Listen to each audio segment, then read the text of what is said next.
Hola, soy Analía y voy a desarrollar los conceptos del capítulo 10 sobre la extinción de las obligaciones. En esta unidad vamos a ver los conceptos que componen cada modo de extinción, que son muchos, así que comencemos. Voy a pasar la diapositiva. Ahí va. Bueno, modos de extinción.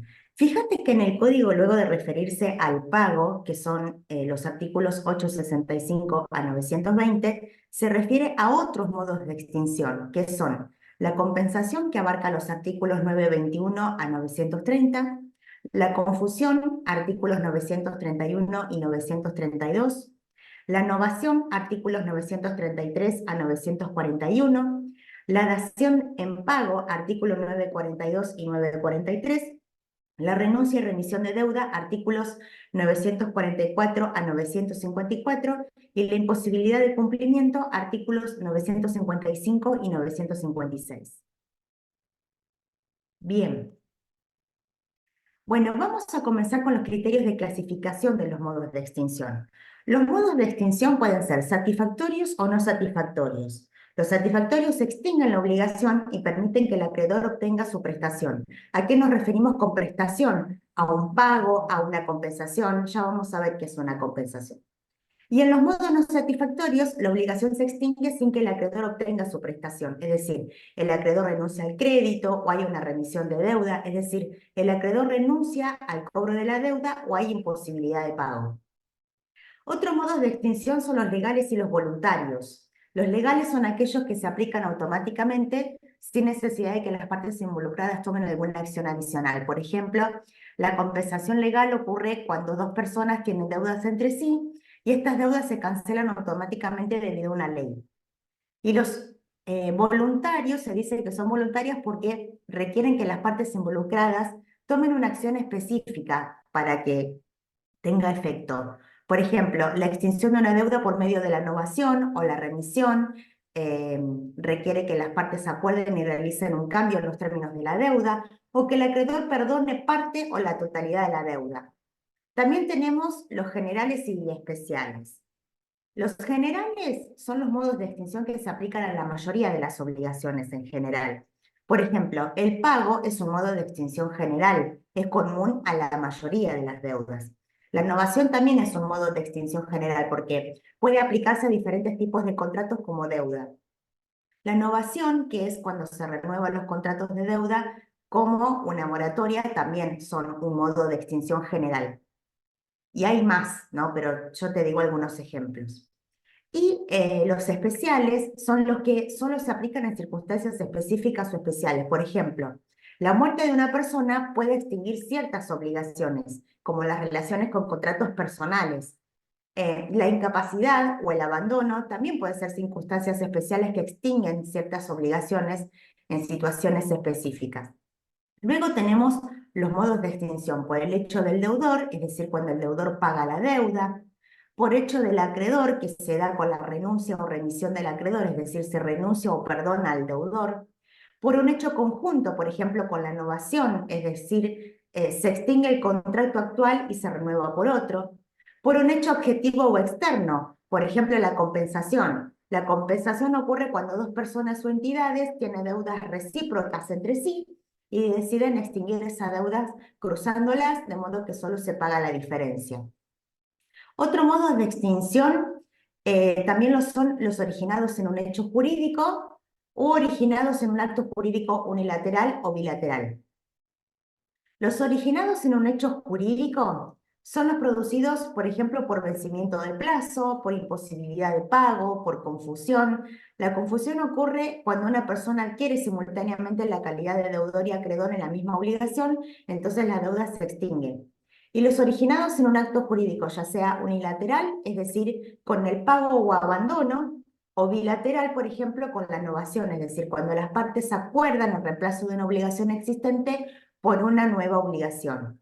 En el artículo 818 se establece como regla general que para extinguir el crédito es necesario la unanimidad de los acreedores, salvo que se trate de compensación, la cual no requiere unanimidad.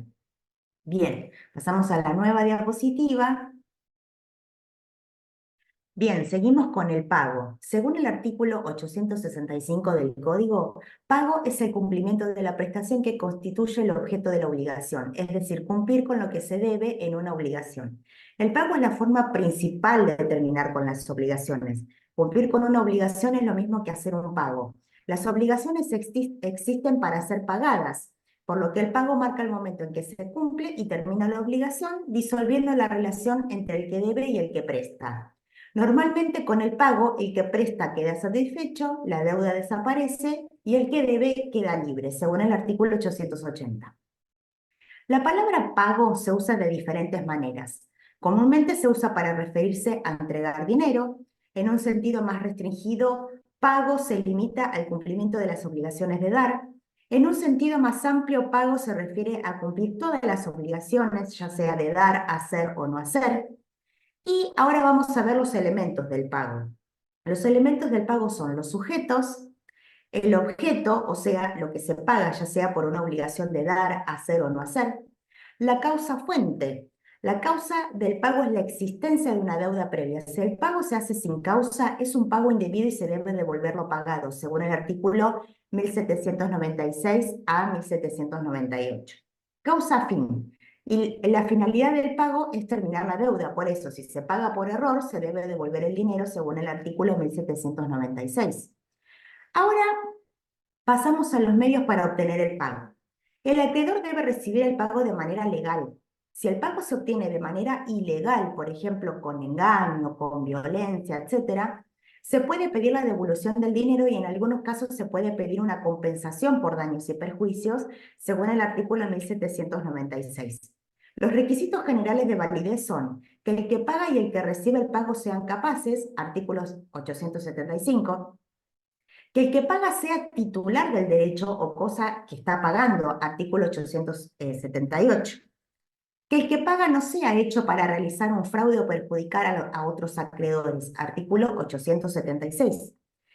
Y que la deuda esté clara y no tenga obstáculos, según el artículo 877. Bien, sujetos del pago. Los sujetos son la persona que paga y la que recibe el pago. El pago normalmente lo hace el deudor, pero también puede hacerlo otras personas, a menos que se haya condicionado en la obligación que solo el deudor podrá pagar. Vamos a ver diferentes actores quienes realizan el pago. Ya vamos a ir profundizando, pero me interesa que vayas sabiendo que el pago puede estar hecho por el deudor, por un tercero interesado o por terceros no interesados. Hagamos una introducción. Pago hecho por el deudor. El pago hecho por el deudor satisface al acreedor, termina la deuda y libera al deudor. El deudor no solo tiene la obligación de pagar, sino que también tiene el derecho de hacerlo. Este derecho también lo tienen los herederos del deudor si fallece y sus representantes legales si el deudor no puede hacerlo por sí mismo. El pago puede estar hecho por terceros interesados. Son personas a las que si el deudor no paga les causaría un daño económico. Por ejemplo, alguien que compra una propiedad hipotecada. Y también puede estar hecho por terceros no interesados. Son personas que no tienen ningún interés en la deuda y no sufrirían daños si la deuda no se paga. Por ejemplo, alguien que paga una deuda sin tener ningún interés. Ya vamos a ver este caso más en profundidad. Bien, efectos del pago por un tercero. Ahora, cuando un tercero paga, el deudor no queda libre de la deuda, sino que sigue siendo responsable ante el tercero que le pagó.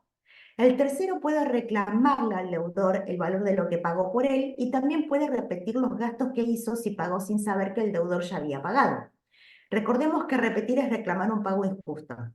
Y el acreedor no puede oponerse al pago hecho por el tercero, a menos que se trate de obligaciones específicas o que se haya condicionado que solo puede pagar el deudor. Vamos a ver los deberes del que paga. Debe actuar de buena fe, actuar con cuidado y previsión, comunicar ciertas circunstancias al acreedor y cumplir con los deberes complementarios que estén incluidos en la deuda. ¿Quiénes pueden recibir el pago? El artículo 883 nos nombra quiénes tienen legitimación para recibir pagos, es decir, se le puede pagar al acreedor, a sucesionario o subrogante, es decir, se le paga al acreedor. Si hay varios acreedores y la obligación es indivisible o solidaria, cualquiera de ellos puede recibir el pago. Si la obligación es divisible, cada acreedor puede cobrar en proporción a su cuota o crédito. También a la orden del juez que dispuso el embargo del crédito, al tercero indicado para recibir el pago, al poseedor del título de crédito, al portador o endoso en blanco, y al acreedor aparente. Abrimos paréntesis. Si una persona parece ser el acreedor y que parece que tiene el derecho a cobrar y se le paga de buena fe, ese pago es válido y libera al deudor.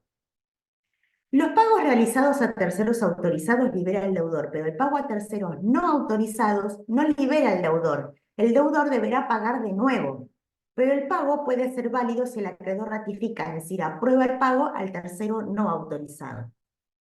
Y en relación con los deberes del que recibe el pago, podemos ver que el que recibe el pago debe obrar de buena fe y no perjudicar injustamente al deudor ni a los otros acreedores. También tiene el deber de aceptar el pago y en muchos casos el deudor necesita la cooperación del acreedor para cumplir con la obligación. Bien, pasamos a la nueva diapositiva. Bien, y seguimos con el objeto del pago. El objeto del pago es la prestación que debe cumplirse. Para que el pago sea válido debe cumplir con ciertos requisitos. Uno es el requisito de identidad. El deudor debe pagar exactamente lo que debe. Por ejemplo, si debe entregar un objeto específico, debe entregar ese objeto y no otro. Por ejemplo, si Juan debe entregarle un libro a María, no puede darle otro libro en su lugar. Luego tenemos el requisito de integridad. El pago debe ser completo, no se puede aceptar pagos parciales, a menos que la ley o un acuerdo lo permita. Es decir, si Juan le debe 100 pesos a Pedro, no puede entregarle 50 pesos, a menos que haya un acuerdo que lo permita. Otro es el requisito de localización, o sea, el lugar de pago. El pago debe hacerse en el lugar acordado, o si no hay un acuerdo, en el domicilio del deudor. Y el otro requisito es el requisito de puntualidad, o sea, el tiempo del pago. El pago debe hacerse en el momento acordado o en el momento que la ley establece. Otros requisitos relativos al objeto de pago son que el solvens, o sea, quien paga, debe ser propietario de la cosa que transmite. El crédito debe estar disponible y ser exigible, y el pago no debe ser hecho con fraude a los acreedores. Nos referimos a la cláusula de pago a mejor fortuna, cuando en algunos casos el acreedor acepta que el deudor pague cuando pueda o cuando mejore su situación económica. Y el beneficio de competencia es un derecho que se otorga a ciertos deudores para que paguen lo que puedan según las circunstancias y hasta que mejoren su situación económica. Bien, causa de pago. La causa fuente del pago es la deuda previa que motiva el pago. Y la causa fin del pago es cumplir con la obligación y extinguir la deuda. Por ejemplo, si Juan debe 100 pesos a Pedro, la causa fuente del pago es la deuda de 100 pesos que Juan tiene con Pedro. La causa fin del pago es que Juan cumple con su obligación y la deuda desaparece. Como ya venimos viendo, pago sin causa es cuando se realiza un pago sin motivo válido o sin que exista una deuda anterior. Entonces, esto puede dar lugar a la repetición del pago. Repetir significa que se puede reclamar la devolución de ese pago. Esto sucede porque el acreedor se enriquece indebidamente al recibir un pago que no corresponde a una deuda previa. Bien, pasamos a la mora. Vamos a hablar de la mora del deudor. La mora del deudor es el retraso en el cumplimiento de una obligación. Ocurre cuando el deudor no cumple a tiempo con lo que debe. La mora del deudor se produce automáticamente cuando se paga el tiempo en el tiempo establecido para el cumplimiento de la obligación. Los requisitos que se establecen para que haya mora del deudor son que exista retraso en el cumplimiento de la obligación, que el retraso sea por su culpa y que haya sido declarada en mora, ya sea automáticamente o por una notificación del acreedor. Existen dos formas de declarar al deudor en mora. Tenemos el sistema de la interpelación, que significa que el deudor está en mora después de una notificación clara del acreedor para que cumpla la obligación. Y el sistema de mora automática, es decir, la mora se produce automáticamente cuando se vence el plazo acordado. Hay situaciones en las que el principio de mora automática no aplica, como cuando el plazo no está claramente establecido o cuando es necesario que el juez fije el plazo. Para liberarse de las consecuencias de la mora, el deudor debe probar que no es su culpa, sino que pudo ser consecuencia de un error o por circunstancias ajenas a su control. Ahora vamos a ver los efectos de la mora del deudor. El deudor debe indemnizar al acreedor por los daños causados por la mora. Será responsable por los daños que sufra la cosa, incluso por eventos fortuitos. El acreedor puede pedir la resolución del contrato y el deudor no puede declarar mora al acreedor. Veamos esto del derecho a mora durante la mora. El deudor tiene derecho a pagar durante la mora, pero debe pagar también intereses o indemnización a la obligación principal. ¿Cuándo termina la mora? Termina cuando se realiza el pago, el acreedor renuncia a los beneficios de la mora o el deudor se vuelve incapaz de pagar después de estar en mora. Bien, pasamos ahora a la mora del acreedor. La mora del acreedor sucede cuando la obligación no se cumple a tiempo por culpa del acreedor. Por ejemplo, si el acreedor no coopera o evita que se cumpla la obligación, como no presentarse en el lugar acordado o negarse a recibir lo que se le debe. Se aplican los mismos principios que para la mora del deudor. Esto significa que el acreedor queda en mora cuando el deudor intenta cumplir en tiempo, lugar y forma, y a pesar de eso, el acreedor no recibe el pago o no coopera para que se cumpla la obligación. Esto es de acuerdo al artículo 867. Por ejemplo, si Juan debe entregar un libro a María en un lugar y fecha específicos, y Juan va al lugar y hora acordada, pero María no se presenta, entonces María estaría en mora como acreedor. Vamos a la prueba del pago. Bueno, quien afirma un hecho debe probarlo. En las obligaciones de dar y hacer, la carga de la prueba recae en quien afirma el pago. En las obligaciones de no hacer, la carga recae en el acreedor que afirma el incumplimiento. El pago puede ser probado por cualquier medio, como documentos, testigos o presunciones, a menos que la ley o un acuerdo establezca un método específico. El recibo es un documento en el que el acreedor reconoce haber recibido el pago. Es el medio normal de prueba del pago. Si el acreedor se niega a entregar el recibo, el deudor puede exigirlo. El deudor puede incluir reservas en el recibo y el acreedor está obligado a aceptarlas. El acreedor también puede pedir un contrarrecibo firmado por el deudor. El código establece presunciones sobre el pago, como que si se otorga un recibo por saldo, todas las deudas correspondientes a esa obligación quedan cancelados, o que si se recibe el pago correspondiente a un periodo, se cancelan los anteriores. Y en general, los gastos del pago deben ser asumidos por el deudor, a menos que las partes acuerden lo contrario. Efectos del pago. Vamos a pasar a los efectos del pago.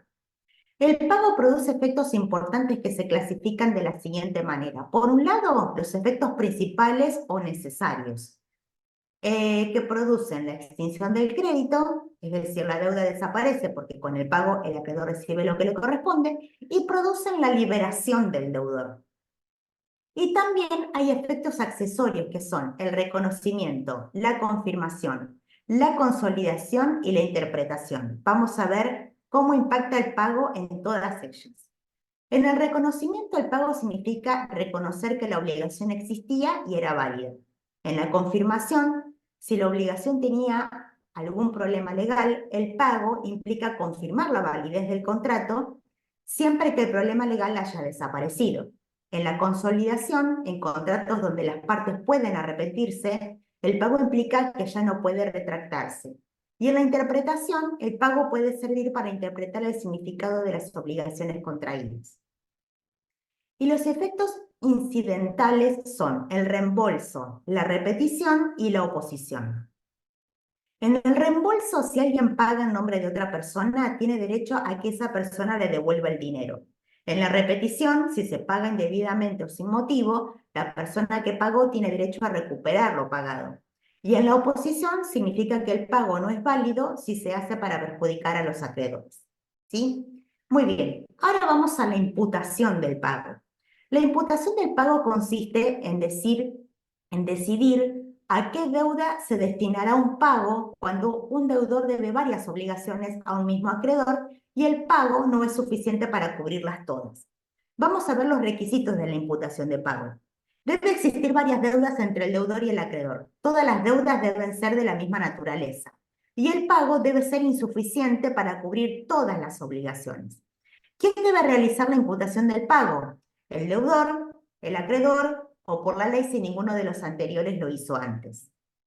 Bien, el deudor tiene la facultad de elegir a qué deuda destinará el pago, pero con ciertos requisitos. Debe hacer la imputación, es decir, elegir un pago específico en el momento o antes.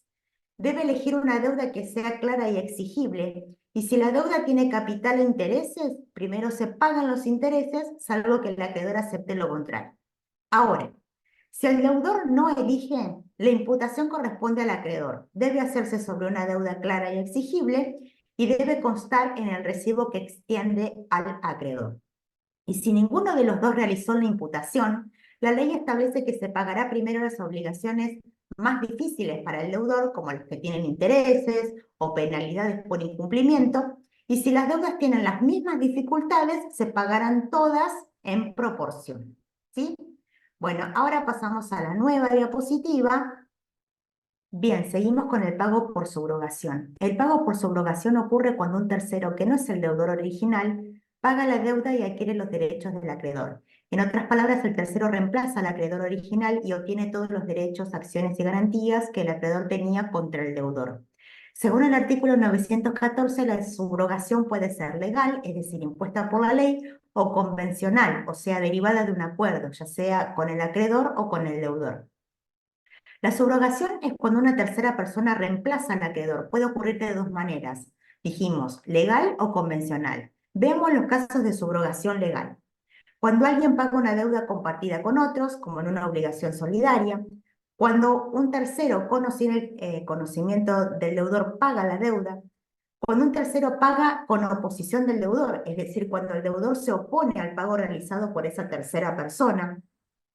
Cuando un heredero aceptante con beneficio de inventario paga una deuda del difunto con sus propios fondos, o por la ley de seguros, cuando una compañía aseguradora paga los daños a la víctima de un accidente, adquiere los derechos de la víctima contra el responsable del accidente.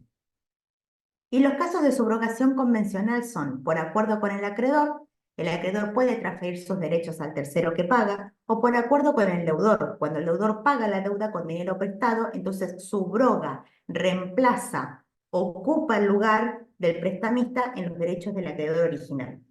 En relación a los efectos, cuando se realiza un pago por subrogación, es decir, cuando una tercera persona reemplaza al acreedor original, adquiere todos los derechos y obligaciones que originalmente tenía el acreedor. En otras palabras, el tercero que realiza el pago ocupa la posición y los derechos del acreedor original. ¿Y cuáles son los límites a esa posición y derechos? Primero, el tercero subrogado solo puede ejercer los derechos y acciones del acreedor hasta el monto real que pagó para liberar al deudor. Segundo, un codeudor solo puede reclamar a los demás codeudores la parte que le corresponde cumplir. Y finalmente, la subrogación convencional puede estar limitada a ciertos derechos y acciones. ¿Y qué pasa en los casos del pago parcial? Si el pago es parcial, el tercero y el acreedor original concurren frente al deudor de manera proporcional. Bien, pasamos al pago por consignación. El pago por consignación ocurre cuando el deudor desea pagar, pero se enfrenta a dificultades ajenas a su voluntad, como la negativa del acreedor a recibir el pago, la incapacidad del acreedor, o si el acreedor, por ejemplo, se encuentra en el extranjero.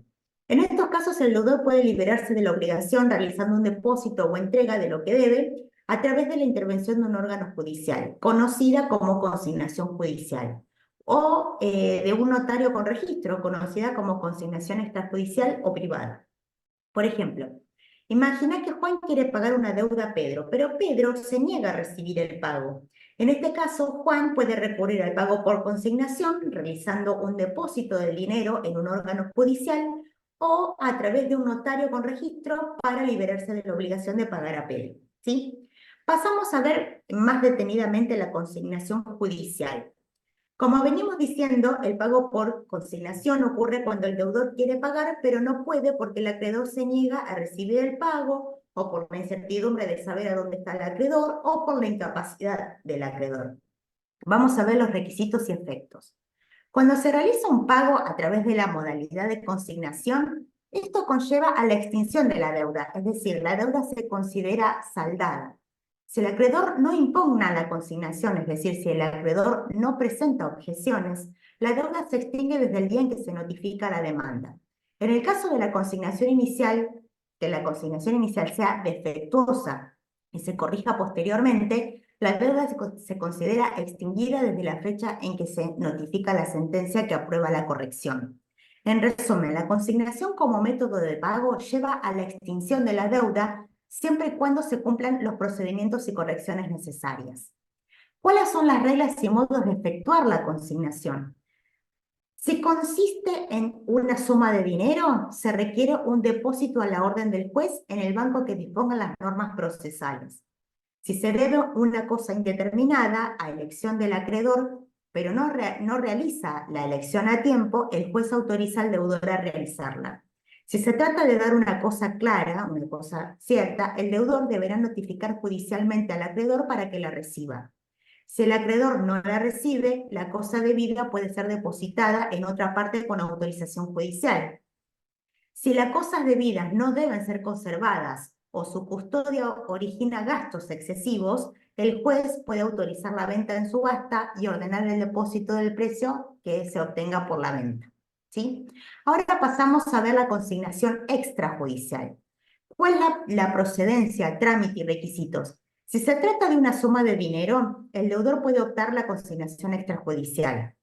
Para eso debe depositar la suma adeudada ante un escribano, notificar previamente al acreedor del día y la hora y el lugar del depósito y efectuar el depósito con los intereses que correspondan hasta el día del depósito.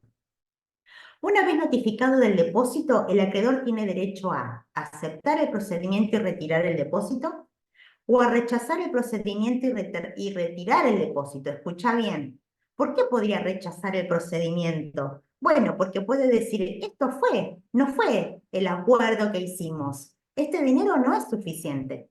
Entonces, en este caso, el deudor debe pagar los gastos y honorarios del escribano. Si el acreedor retira el depósito y rechaza el pago, puede reclamar judicialmente un importe mayor, considerarlo insuficiente, exigir la repetición de lo pagado por gastos y honorarios o ambas cosas. Para demandar tiene un plazo de caducidad de 30 días a partir del recibo con reserva.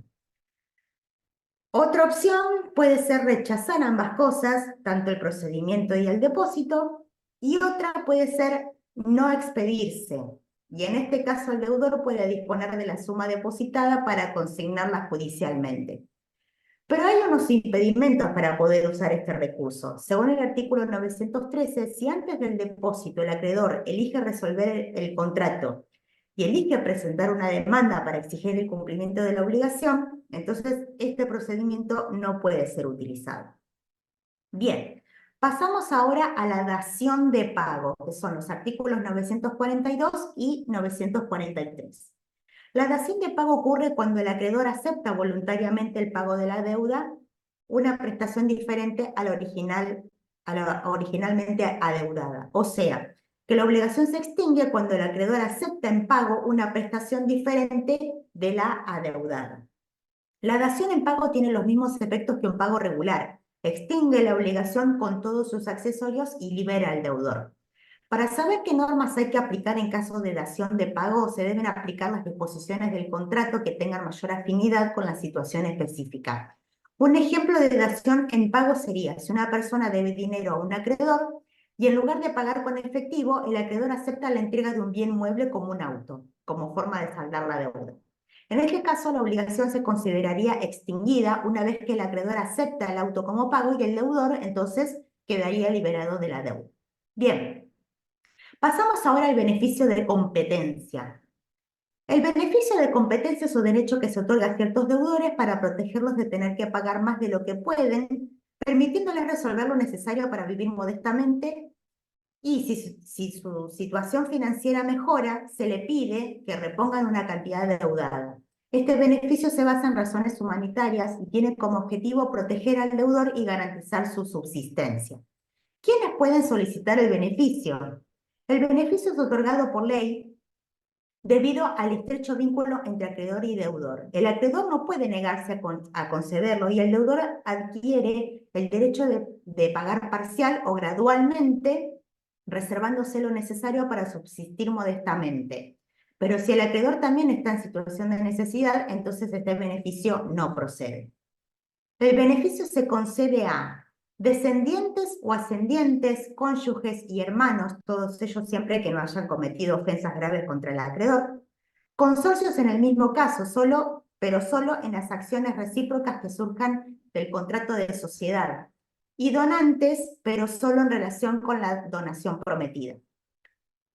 Los efectos del beneficio son los siguientes. Reduce la cantidad que el deudor debe pagar, permitiéndole resolver lo necesario para vivir modestamente. Y otra es la prescripción no comienza a correr mientras la situación financiera del deudor no mejore. Y otro beneficio es que impone la obligación de reponer la cantidad deudada una vez que la situación personal del deudor mejore. Bien. Ahora pasamos a la novación. La novación es la extinción de una obligación por la creación de otra nueva que la reemplaza.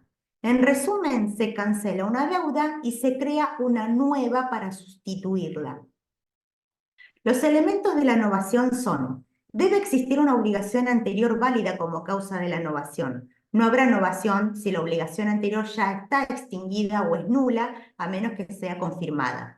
Debe crearse una nueva obligación válida al mismo tiempo que se extingue la anterior. No habrá novación si la nueva obligación también es nula o está sujeta a una condición que no se ha cumplido. Debe existir la novación de las partes de extinguir la primera obligación y reemplazarla por la nueva. Esta intención se puede demostrar de diversas formas, ¿sí? Es decir, debe existir esa voluntad de ambas partes para poder extinguir la primera obligación para que pueda existir la nueva. Vamos a ver las clases de novación. Tenemos la novación objetiva, que ocurre cuando cambia algún elemento esencial de la obligación como el objeto o la causa. Por ejemplo, si se acuerda reemplazar la entrega de un cuadro por una suma de dinero. Luego tenemos la novación subjetiva, que ocurre cuando cambia el sujeto de la obligación, ya sea el deudor o el acreedor. Por ejemplo, cuando un tercero asume la condición del deudor, liberando al deudor original, o cuando el acreedor es sustituido por otra persona.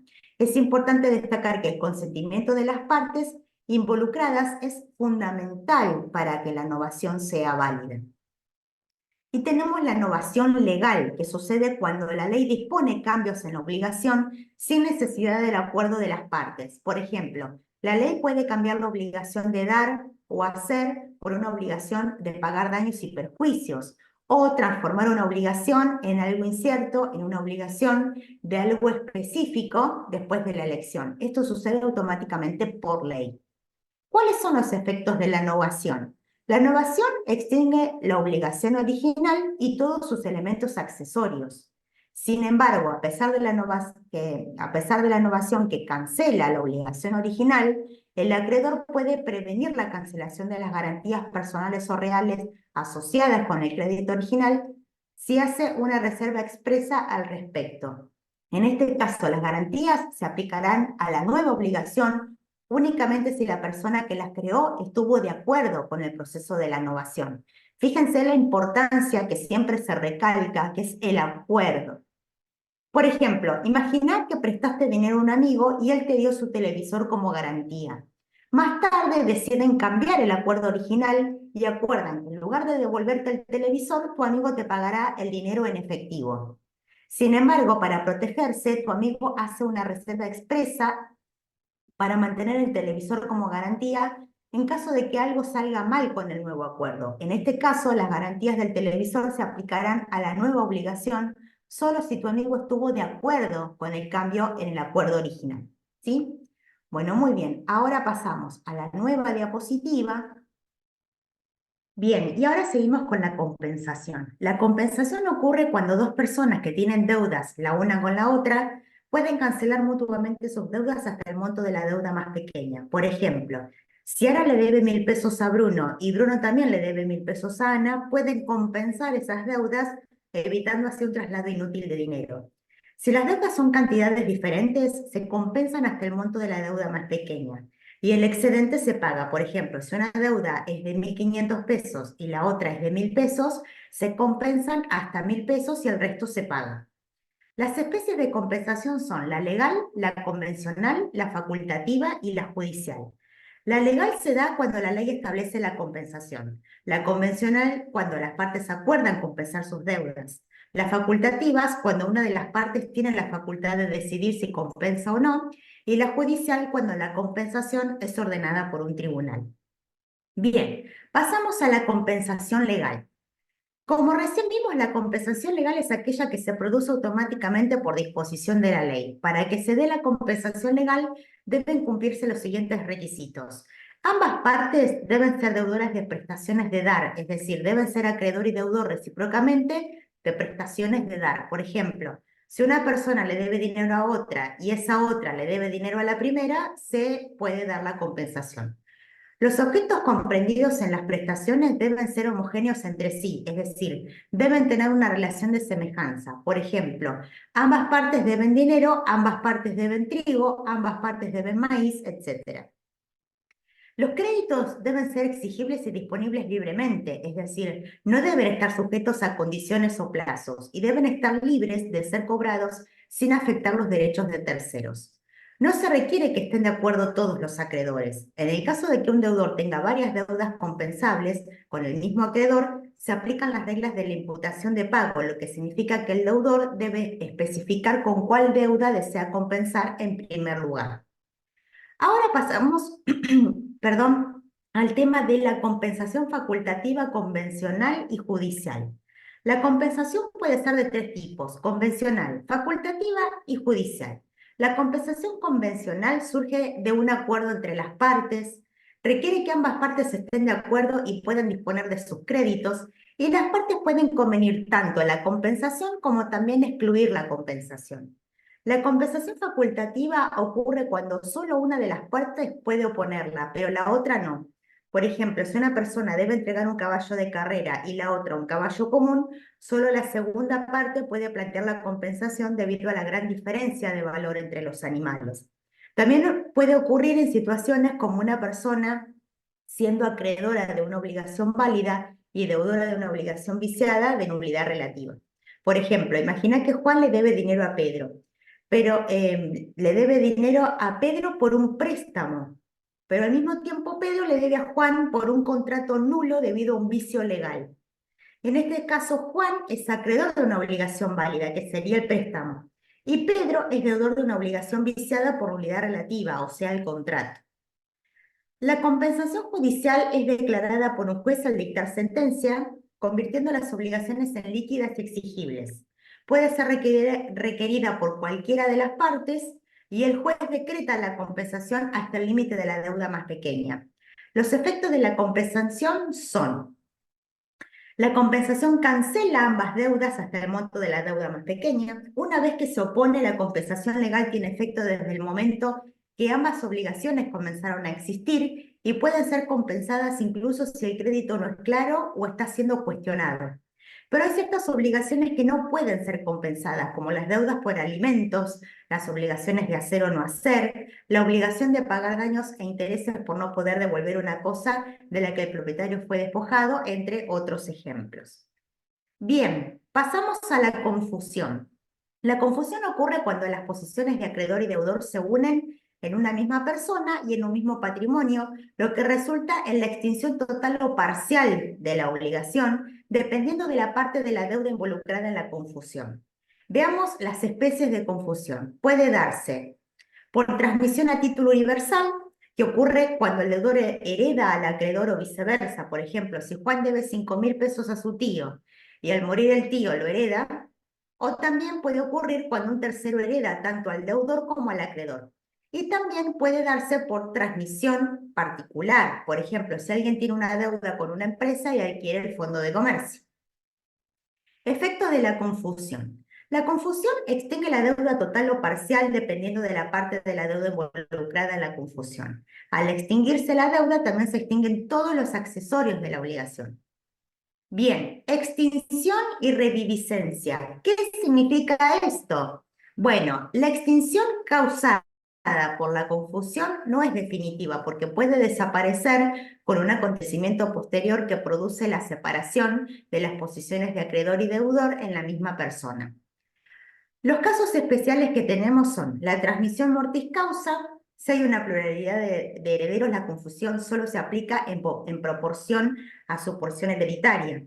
Solidaridad. La confusión entre uno de los acreedores solidarios y el deudor o entre uno de los codeudores solidarios y el acreedor solo extingue la parte correspondiente a esa persona, no las partes de los otros coherederos o codeudores.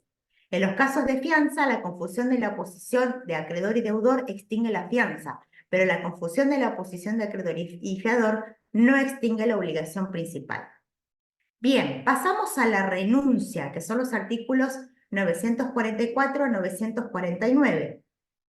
La renuncia es el acto jurídico mediante el cual una persona decide abandonar o desistir de un derecho, dándolo por extinguido. Es importante destacar que la renuncia solo es posible cuando no está prohibida y solo afecta a intereses privados, no pudiendo anticipar las defensas que puedan hacerse valer en juicio.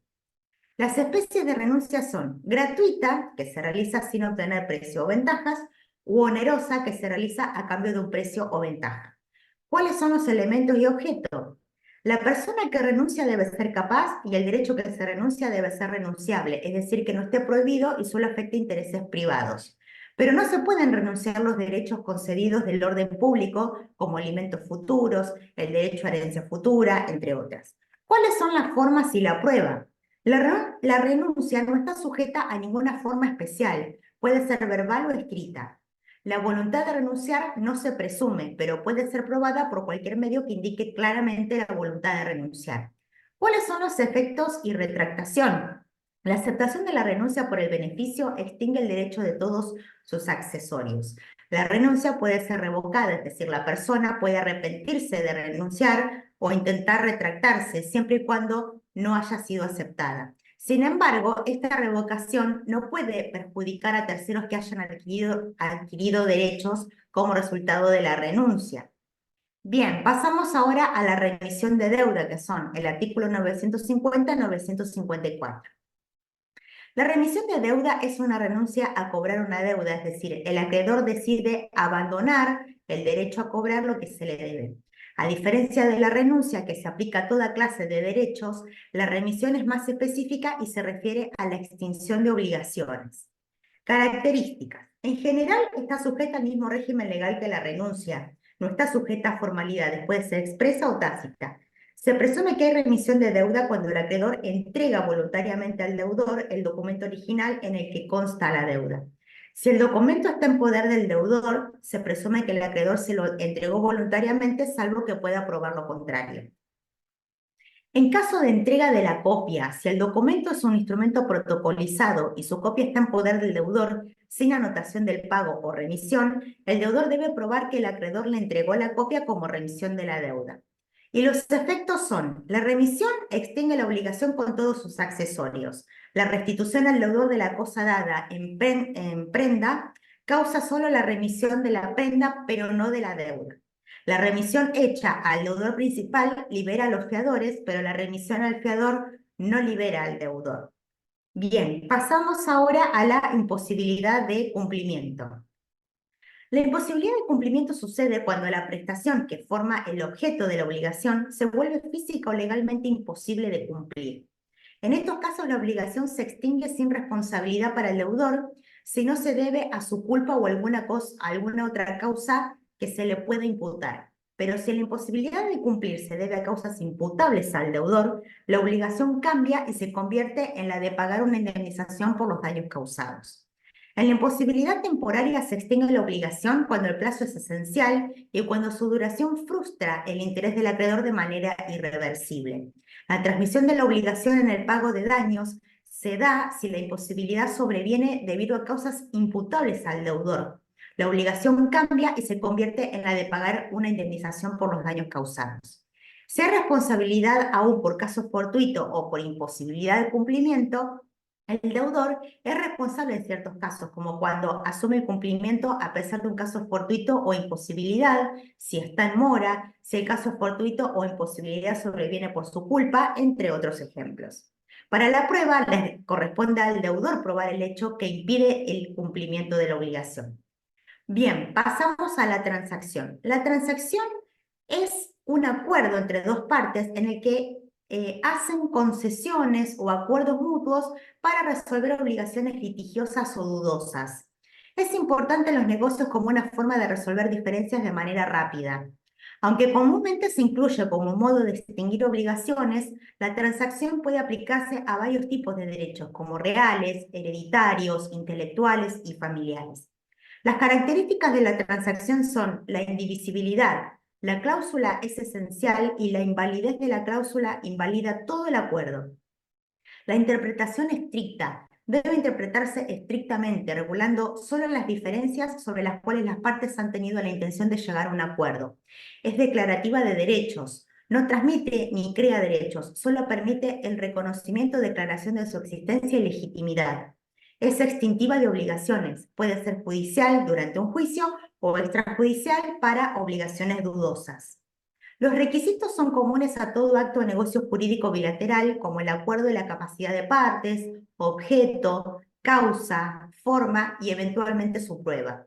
La transacción puede ser anulada si se presentan vicios en la voluntad, como error, dolo, engaño, violencia o falsedad de documentos, como también si su propósito era llevar a cabo un acuerdo inválido. Pero la transacción no puede ser rescindida por errores aritméticos en una cuenta. Es decir, si la razón es un simple error matemático en una cuenta, este error no es motivo suficiente para anular la transacción. Bueno, con esto terminamos de repasar todos los conceptos. Si tenés dudas, puedes escribir al mail que aparece en la parte inferior de la pantalla, poner en el asunto obligaciones unidad 10 y en el cuerpo del mail tu pregunta, que en la medida de lo posible e inmediato lo voy a responder. Saludos.